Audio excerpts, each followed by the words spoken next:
Hallo und herzlich willkommen zu einer neuen Woche mit uns. Wir sind Yvonne und René und Vollzeit unterwegs mit unserem Toyota Land Cruiser Tempo. Komm mit uns, begleite uns bei unseren Abenteuern in Afrika. Im Moment sind wir in Sambia und es wird spannend, denn wir müssen alleine eine tiefe Flussdurchfahrt wagen. Komm mit und begleite uns.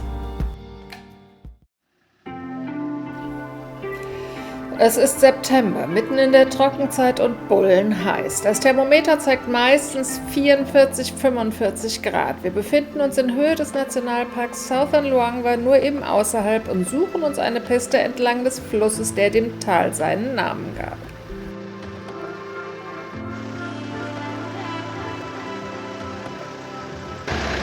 Na, wird jetzt doch ganz schön eng. Ich werde jetzt hier vorne erstmal ein bisschen den Haufen hier weggraben, damit der Wagen hier drüben ein bisschen tiefer kommt. Und dann denke ich, geht es auch weiter. Unsere vordere Stoßstange ist nicht nur Schaufelhalter, sondern auch ein 50-Liter Wassertank. Wir haben übrigens zwei sehr unterschiedliche Arten von Schaufeln dabei. Eine sehr leichte aus Alu, die super zum Sandschippen ist, deren Blatt aber weich und daher hier nicht brauchbar ist. Und einen scharfen und schweren Spaten, der auf diesem trockenen Boden ganze Arbeit leisten muss.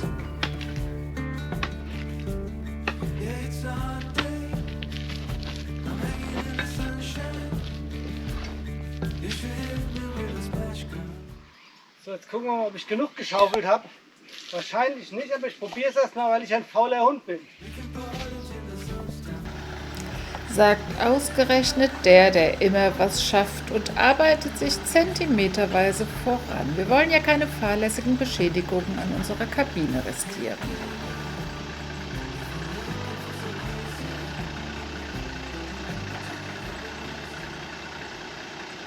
Er dockt oben links gleich an.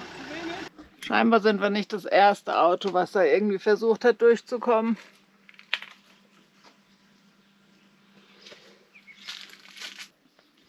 So, wir haben jetzt beschlossen, es wird ja immer später und später und man kann auch einen kleinen Umweg da hinten rum zurückgehen und deswegen machen wir das jetzt.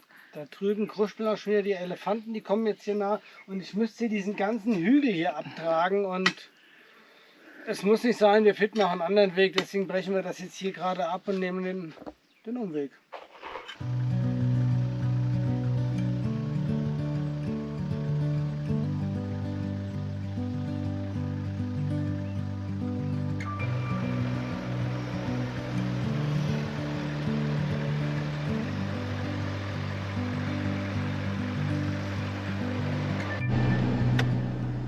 Tja, jetzt müssen wir da wohl durch. Ich gehe einmal kurz gucken, nur reingehen tue ich nicht. Das ist ja hier so ein Bellatiose-Tümpel, da habe ich auch keine Lust zu. Steile Abfahrt, schlickiger Untergrund, das sieht sehr sympathisch aus. Und dicker Stamm auf der anderen Seite.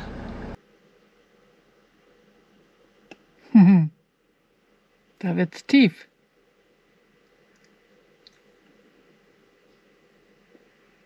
Und weich. Es hilft nun mal nicht, wir müssen da durch. Der andere Weg war ja auch versperrt und ich habe Hoffnung, denn man sieht Reifenspuren auf beiden Seiten des Wassers. Nie vergessen darf man allerdings, andere Fahrzeuge sind meist zwar auch Toyota Land Cruiser, aber niemals mit einer Kabine drauf und wir bringen locker 2 Tonnen mehr Gewicht auf die Waage, die im Matsch ausschlaggebend sein können.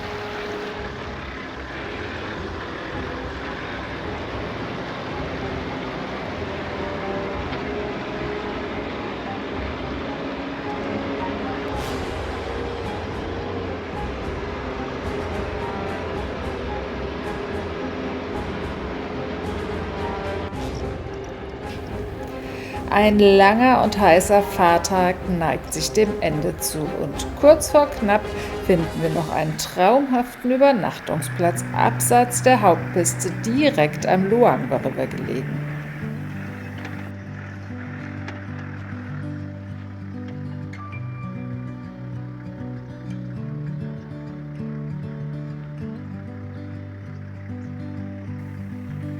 Schaut euch doch nur diese Aussicht an. Nicht weit von uns entdecken wir ein riesiges Prachtexemplar eines Nilkrokodils, die bis zu einer Tonne schwer werden können. Und ganz klar, in dieser Größe haben wir bisher keine gesehen. Aufmerksam beobachtet wird es von einem Haggadesh, einer Ibisart, die meist als Paar oder auch in größeren Schwärmen auftreten und deren markanten Ruf ihr sicherlich schon im Hintergrund gehört habt.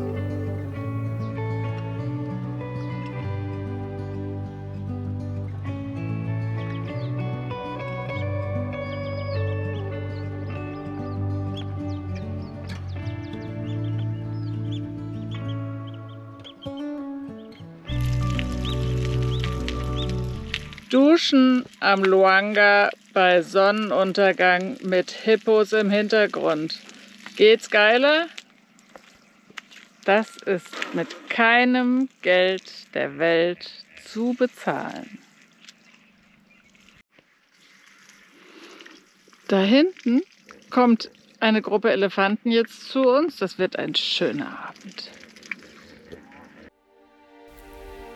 Eine von so vielen, die wir schon erleben durften auf diesem wunderbaren Kontinent, und für jeden Einzelnen sind wir dankbar. Wenn euch unsere Filme gefallen, dann lasst uns doch ein Abo da, aktiviert die Glocke, um nichts zu verpassen, empfehlt uns weiter und hinterlasst uns einen Kommentar, denn dies alles hilft unserem Kanal weiter zu wachsen, motiviert uns, an unseren Filmen zu arbeiten und erfreut uns schlichtweg. Wenn ihr uns einen Tag Eintritt in einen Nationalpark, ein paar Liter Diesel, ein Kaltgetränk ausgeben möchtet oder einfach auch nur eure Wertschätzung unseren Filmen gegenüber ausdrücken möchtet, dann findet ihr den Link in der Videobeschreibung oder unserer Bio. Vielen Dank dafür.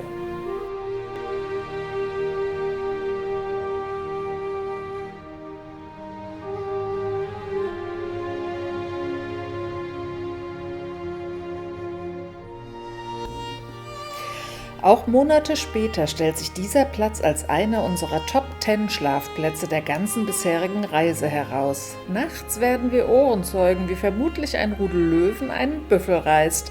Auf jeden Fall hält uns die Geräuschkulisse eine ganze Zeit lang wach.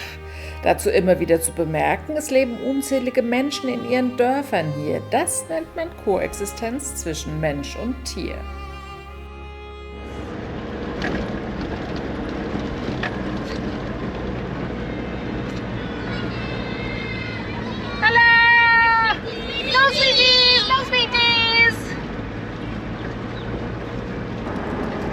Wir sind ja gerade in den Verhandlungen, wie wir die Route jetzt weiter planen. Und wir haben jetzt eine Piste gefunden, die nördlich um den South Luangwa National Park außen rum geht. Und ja, jetzt hat jemand mal nachgeschaut, etwas über diese Route gelesen, und was ist das Resultat? Dass es many river crossings gibt, wenn man die direktere Verbindung über die direkt am South Luangwa National Park entlang geht, oben an der nördlichen Grenze. Wenn man die nimmt, steht auf jeden Fall in der Karte Many River Crossings. Wir müssen jetzt erst noch mal durch so einen ganz kleinen Nationalpark, da dürfen wir im Transit durchfahren. Und von dort geht auch die Piste ab. Da kann man ja mal fragen, wie der Zustand ist.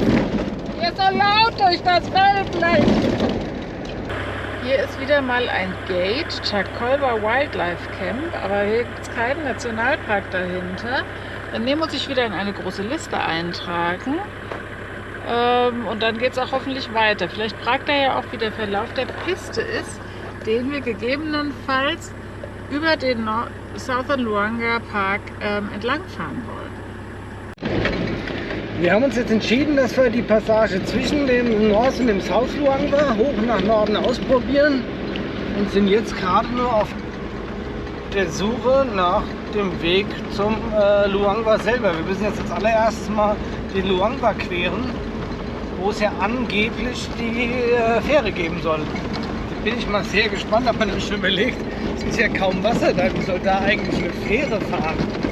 Ja, wir werden euch mal dran teilhaben lassen. Zunächst einmal gilt es, den Weg zu finden, denn durch die Regenzeit ändert sich immer wieder die Pistenführung und ist für uns nicht leicht zu erkennen. Wir schaffen es eine ganze Zeit nicht näher ans Flussufer zu kommen, welches wir auf unserem Kartenmaterial sehen können.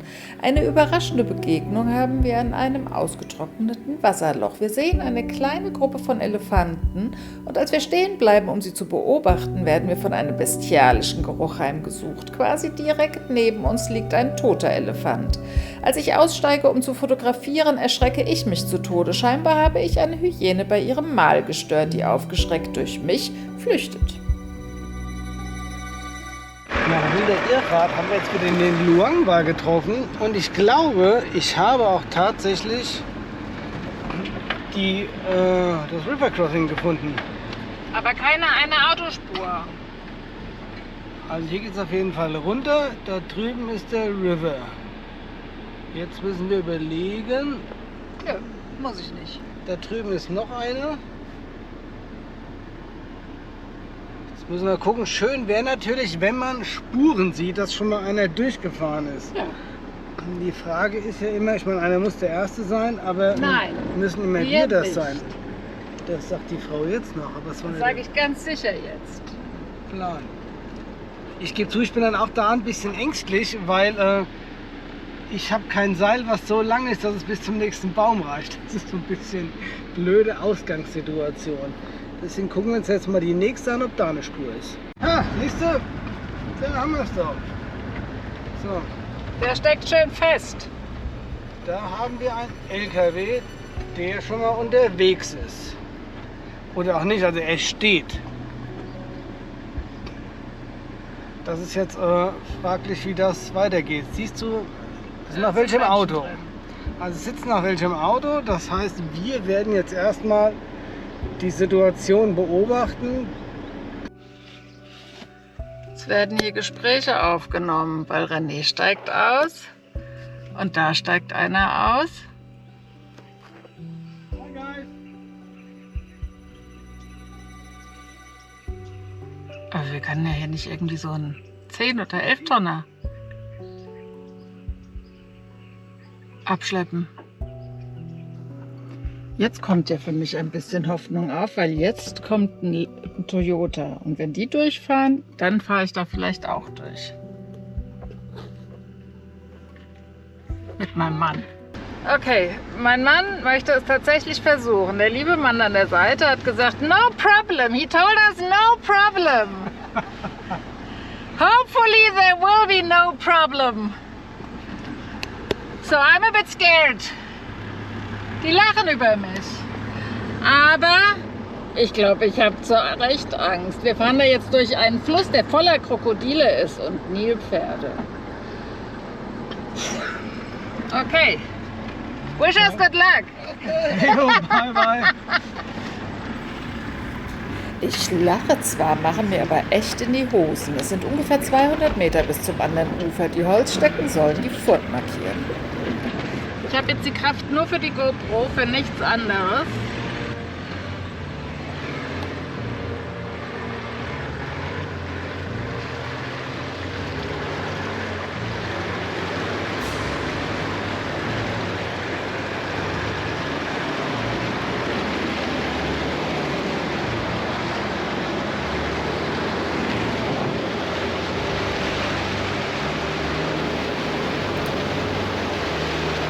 Die Männer auf dem LKW rufen uns noch irgendwas zu, aber wir sind beide zu angespannt, um zu reagieren. Immerhin, die Hälfte ist hiermit geschafft und es lief gut bisher. Doch dann, die Furt scheint sich durch die Strömung verändert zu haben, denn während René sich noch an den Markierungen orientiert, tauchen wir vorne links gefährlich tief ab. Er kann uns zwar wieder abfangen, aber das Wasser schwappt leicht über die noch geöffneten Fenster rein.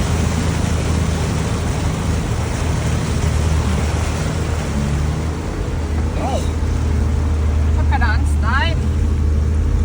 So, da ging mal kurz die Pumpe.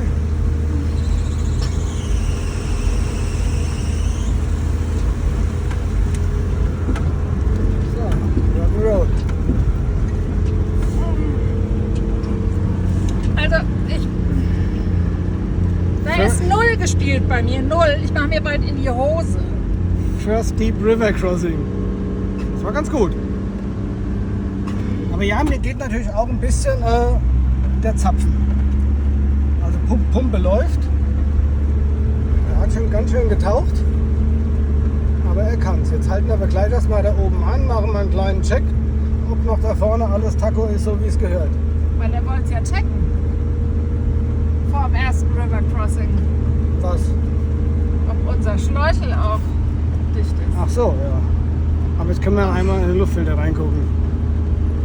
Wow. Hey Leute, das verkrafte ich nicht heute. Das kann ich nicht. Der Weg hier durchs Trockene, das ist ja das Schöne. Aber da hinten, da wo der Laster ist, da war das Tiefe. Meine Fresse war das eben tief.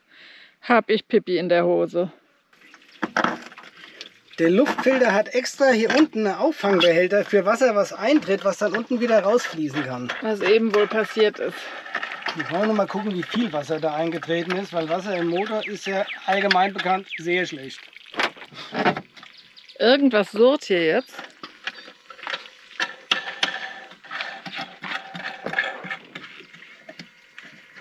Vielleicht ist es unser Wassertank, unser eigentlicher.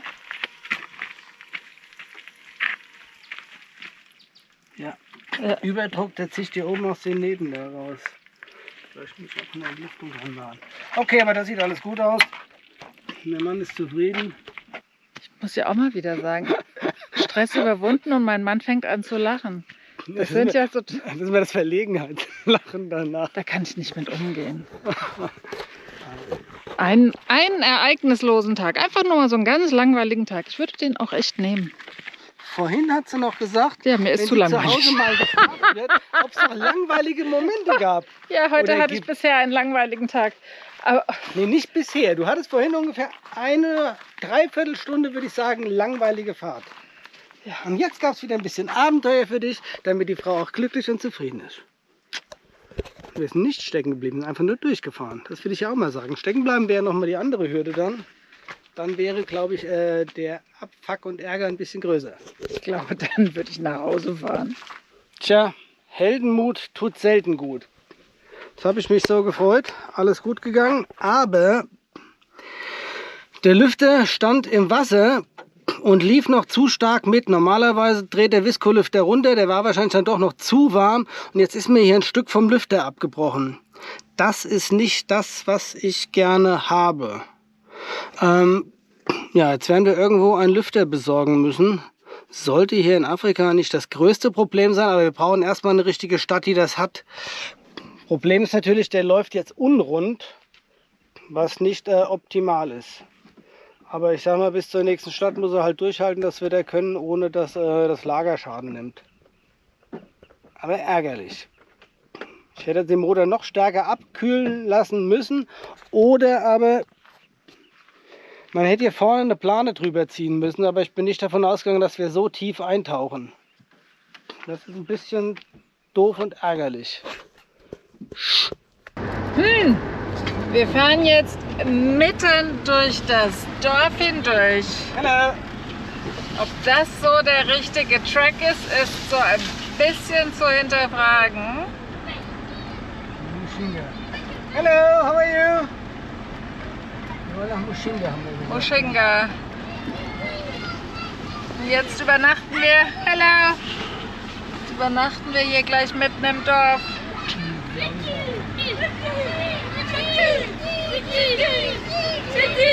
Hallo! Was auch immer sie sagen. Wir sagen mal, sie werden Sweeties, Sweeties, haben aber auch Mangos. Hier sind nämlich alles Mangobäume. Ob das hier so richtig ist?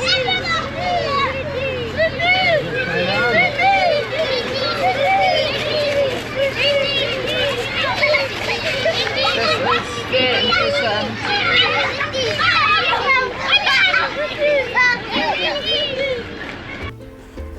Wir befinden uns in einem schmalen Streifen genau zwischen Northern und Southern Luangwa National Park, also mitten im Wildgebiet, und ein Dorf reiht sich an das nächste. Wir haben Mühe, einen Nachtplatz zu finden und schlagen uns dann einfach in einem gedacht unbeobachteten Moment links in die Büsche. Doch weit gefehlt. Natürlich werden wir bald entdeckt. Da kommt René wieder. Es kam eben gerade eine Delegation des Dorfes zu uns. Immerhin bei Helligkeit. Da bin ich ja schon ganz happy, aber es war ein schnelles und kurzes Gespräch. So schnell konnte ich die Kamera gar nicht rausholen. So, bin mal wieder hingegangen, habe die Leute mal begrüßt. Sprachlich sind wir relativ weit auseinander. Das klappt nicht ganz so gut, aber ja, habe mir freundlich guten Tag gesagt, habe mich vorgestellt und ich denke, damit ist erstmal alles gut. Habe mich verabschiedet, gesagt, dass wir die Nacht hier stehen. Ob sie es verstanden haben, aber in der Regel funktioniert eigentlich diese Geste, dass man weiß, was wir hier machen. Da ist jetzt die nächste Belegschaft. Die Kiddies.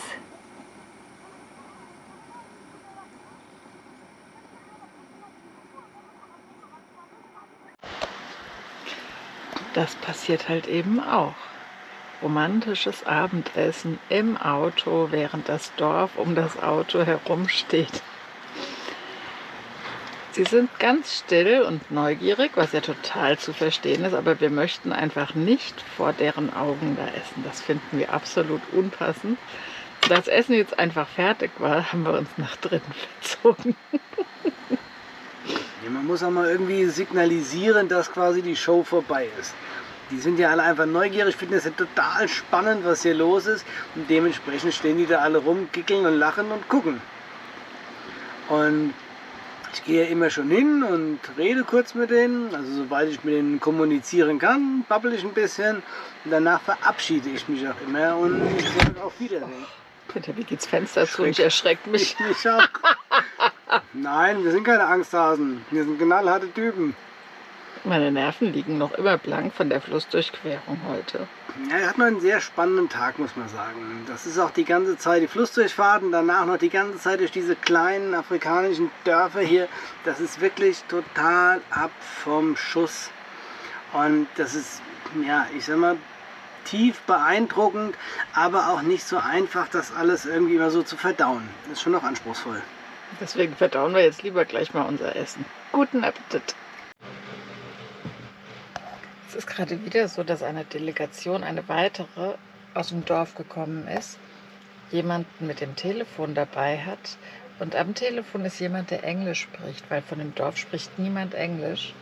Und René versucht gerade zu vermitteln, dass wir hier stehen bleiben können. Und jetzt sagen sie sich alle gute Nacht und jetzt gehen sie wieder. Kann man das mal ein bisschen von den Lichtern her sehen. Aber wir merken eindeutig, dass es funktioniert so nicht. Dass es immer schwieriger wird, freie Stellplätze zu finden, weil die Bevölkerung gar kein Wort Englisch mehr spricht. Ja, vor allem, die haben halt, im Prinzip haben die Angst. Ja, ich habe jetzt mit der Polizei telefoniert. Oh. Ja, er hat die Polizei angerufen, jetzt habe ich mit der Polizei von irgendwo telefoniert. Die haben gesagt, wir sollen jetzt weiterfahren in irgendein Gästehaus irgendwo. Und ich habe gesagt, dass jetzt aber dunkel ist, dass ich hier nicht mehr weiterfahren kann. Und dann haben sie mir erzählt, dass wir halt hier in der Wildlife-Region wären, dass das halt auch gefährlich sei. Da habe ich auch gesagt, dass wir das natürlich gewohnt sind und wissen, damit umzugehen. Ja, aber irgendwie konnten wir jetzt so die Situation aufklären. Die Polizei hat dann wiederum mit dem guten Mann eben gesprochen und hat das aufgeklärt, dass wir hier nur kleine, dumme Touristen sind und alle Menschen hier in Unruhe bringen. Das ist schon Afrika so richtig weit ab, off the beaten tracks zu reisen hier. Das ist schon großes Kino, muss ich sagen. Und das große Kino hat uns am nächsten Morgen sehr früh in Form einer bewaffneten Ranger-Einheit aus dem Bett und in die Realität geholt. Die haben uns energisch und ganz klar zum Weiterfahren aufgefordert und keinen Spaß mehr verstanden. Gut, dass wir sowieso weiter wollten. Yvonne sagt, ich darf die Kamera nicht schon wieder anmachen. Aber was ein Baobab da vorne. Und nach dem sollen wir rechts fahren. Genau, wurde uns als Orientierungspunkt genannt. Boah, ist der schön. Eine dieser unzähligen, im Moment zum Glück Trockenflussdurchfahrten, die ich mir nicht vorstellen mag, wenn es denn hier Regenzeit ist. Wir haben uns die ganze Zeit Gedanken, machen wir uns darüber durch die Dörfer, durch die wir gefahren sind. Die sind abgeschnitten in der Regenzeit. Von der einen Seite vom Luangwa und von der anderen Seite von den unzähligen Flussausläufern des benachbarten Parallelflusses, dessen Namen ich gerade nicht kenne. Mmbambesi. Bestimmt. So ähnlich. Aber hier sind unzählige Flussdurchfahrten, gerade wieder. Und auch die Piste ist immer wieder befestigt mit Steinen. Hier gibt es überall auch Steinhaufen. Was machen die Leute? Ich würde mal sagen im Winter, aber hier halt in der Regenzeit. Die sind abgeschieden und wenn denen was passiert, dann sind sie sich einfach komplett sich selbst überlassen. Das beschäftigt uns sehr. Plötzlich tauchen Berge auf. Die sahen erst noch weit, weit entfernt aus, aber jetzt sind wir schon mittendrin. René hat vor 30 Sekunden was von Good Road gesagt, dass das eine richtige Straße wäre, so eine geschobene Trasse. 30 Sekunden her. Wir sind jetzt in 4 Stunden 60 Kilometer gefahren. Es hätte auch eine Piste quer durch den Southern Luangwa gegeben, die aber extrem eintönig sein soll. Die grüne Bergkette im linken Teil des Bildes ist das sogenannte Escarpment, übersetzt ein Steilhang. Es geht wieder auf ein Hochplateau und die Steigung hat es in sich. Tembo gibt alles, während er sich von Stein zu Stein arbeitet. Knapp 1000 Höhenmeter müssen wir bis zu unserem nächsten echten Etappenziel überwinden. Das ist der Höhenunterschied von dem auf 1450 Meter liegenden Pika und dem Luangwa-Tal.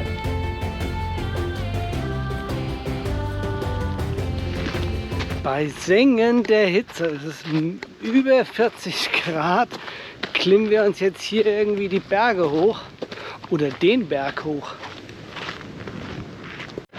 Jetzt muss es richtig steil werden, weil seit Hunderten von Kilometern ist hier tatsächlich was angelegt worden. Oh ja, das sieht gut aus. Oh, ganz schön warm hier für mich.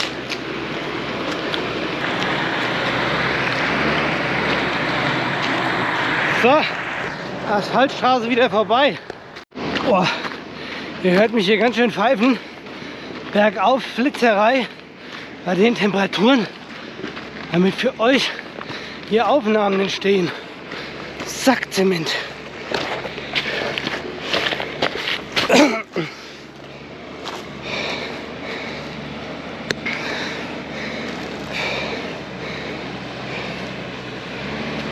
Kleines Zwischenresümee des Passes.